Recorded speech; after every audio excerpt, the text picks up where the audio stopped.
There's no question that for the 78th year now, motorcycles are the star of the show this week, but decades before motorcycles, there were trains.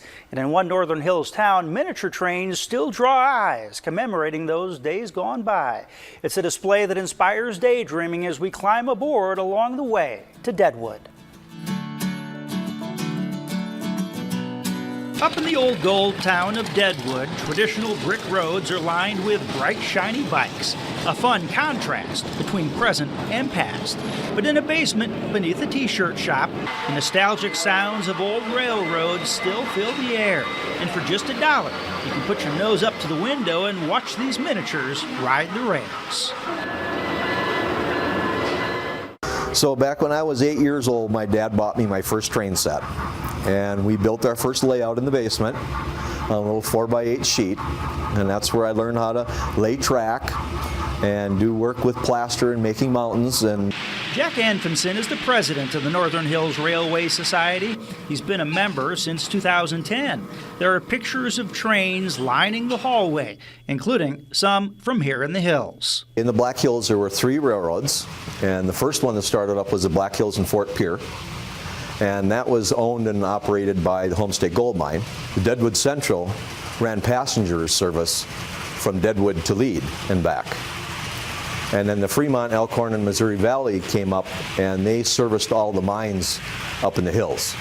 Many of the places that dot the landscape here are just imaginary. You know, so a lot of times we'll build things that maybe places we've been or things that we've seen or places that we've liked. And some of what we see are part of history, like the miniature Homestake gold mine. Jack says he got the blueprints for Homestake and started building. Believe it or not, those 2 buildings are built out of cardboard boxes. And I take aluminum foil duct tape, which is sticky on the backside, and I press it in a form to make the corrugated siding. And then each one of those pieces of corrugated siding are put on one at a time. And then he turned it over to another member who he says is a good painter. And he did all the weathering and the detailing on it to make it look like it was aged. And scenes so realistic make it even more fun to watch these trains run. Jack says, to the best of his knowledge, the club was formed in 1987 and has been in several places, including the KOA in Central City and the Opera House in Lead, before moving here in 2010. The club is all volunteers that have clearly poured a part of their heart into their work. Check out the Black Hills Power Building. The coal that we used for that bunker there was we had gotten from Gillette. And the member that got the coal put it in his coffee grinder and ground it up with a coffee grinder and then had to throw away his coffee grinder. The topography looks in so many ways like the Black Hills themselves. After you trim it up and spray it, then we apply this green material to it that gives it the true look of the tree.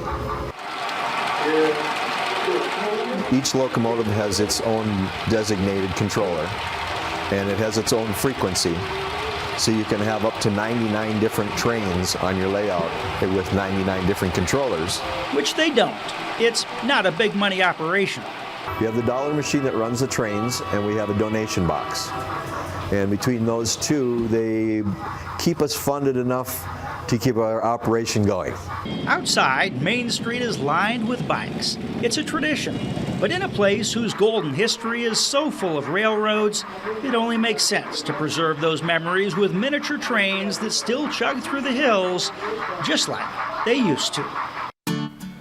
If you've met someone cool along the way, please call or email us to let us know. And by the way, if you're interested in joining, they are interested in new members. If you'd like to check out the display for yourself, it's on Main Street in Deadwood. It's in the basement of a t-shirt shop, but it's just across from the Mineral Palace, which should help you to find it. Still,